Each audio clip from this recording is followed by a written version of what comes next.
নওগাঁর মান্দায় ঠাকুরমান্দা শ্রী শ্রী রঘুনাথ জিও মন্দির প্রাঙ্গণে শ্রীরামের জন্মতিথির উৎসবে ঢল নেমেছে হাজারো ভক্তের। ভোর থেকেই কীর্তন, প্রসাদ বিতরণ, ভক্তদের পূজা অর্চনা, ভোগ নিবেদন আর মানত দেয়া চলে দিনভর। আর এই উপলক্ষে বসেছে গ্রামীণ মেলা। তবে মন্দিরে আসা ভক্তদের কাছ থেকে কয়েক ভাগে জোর করে চাঁদা নেওয়ার অভিযোগ উঠেছে মন্দির কমিটির বিরুদ্ধে। তন্ময় ভৌমিকের তথ্য ছবিতে প্রতিবেদন।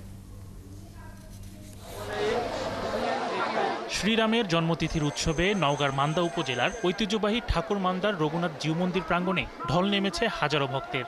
রবিবার ভোরে পূজা অর্চনার পর ভক্ত দর্শনার্থীদের জন্য উন্মুক্ত করে দেয়া হয় মন্দিরের প্রবেশদ্বার। এরপর থেকেই কীর্তন, প্রসাদ বিতরণ, ভক্তদের পূজা অর্চনা, ভোগ নিবেদন আর প্রসাদ দেওয়ার মধ্য দিয়ে উৎসবে মুখর হয়ে ওঠে মন্দিরের চারপাশ। হাজার হাজার রামভক্ত ও দর্শনার্থীদের পদচারণায় মিলন মেলায় পরিণত হয় মন্দির প্রাঙ্গণ। কখনো এটা দেখি নাই, সেটা নিজ চোখে আজ দেখলাম। আমাদের যে আর কি গত বছরের মানতটা ছিল ওটা পূরণ হওয়ার জন্য ভোগ দিলাম। রামচন্দ্রের কাছে মনোবাসনা পূর্ণ করে বাংলাদেশ ভালো থাক, সুস্থ থাক, সুন্দর থাক, এই কামনাই করি। মনের আশা পূরণ হয়েছে বিধায় আজ আমি পূজা দিতে এসেছি। তবে ভক্তদের অভিযোগ, মন্দিরে প্রবেশের জন্য তাদের কাছ থেকে জোর করে 130 টাকার বদলে 200 টাকা করে চাঁদা নেওয়া হচ্ছে। আর জোর করে নেওয়া হচ্ছে। আমি তো এসছি চাঁপাইনবাবগঞ্জ থেকে, আমাকে তো সেবা দিবেন আপনি, আমাকে সেবা দেবেন না? আপনি যদি আমার কাছে টাকা নেন তাহলে কি আমার সম্মান থাকলো?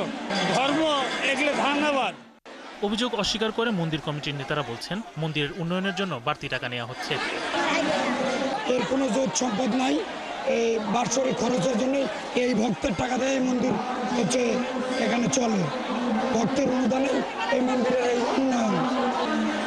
প্রতিবারের মতো এবারও ভারতসহ দেশের বিভিন্ন জেলা থেকে ভক্তরা এসেছেন মন্দির চত্বরে। উৎসবকে ঘিরে মন্দিরের পাশে আয়োজন করা হয়েছে গ্রামীণ মেলার। ভোগ দিতে হলে ভোগ পাওয়া যাচ্ছে, মেলা রকমের আরো অনেক কিছু আছে। এই মেলাটা মোটামুটি 1 কিলোমিটার নিয়ে অবস্থিত।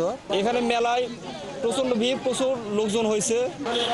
এদিকে ভক্তদের নিরাপত্তায় বিশেষ ব্যবস্থা রেখেছে প্রশাসন। পাশাপাশি কাজ করছেন স্বেচ্ছাসেবক ও স্থানীয়রা। এলাকাবাসীকে আমি ধন্যবাদ জানাই।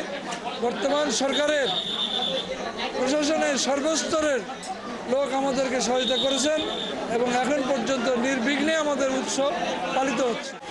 শ্রীরামের জন্মতিথির উৎসবের 9 দিন পর মন্দিরে লক্ষণ ভোজের মধ্য দিয়ে ধর্মীয় এ উৎসব শেষ হবে।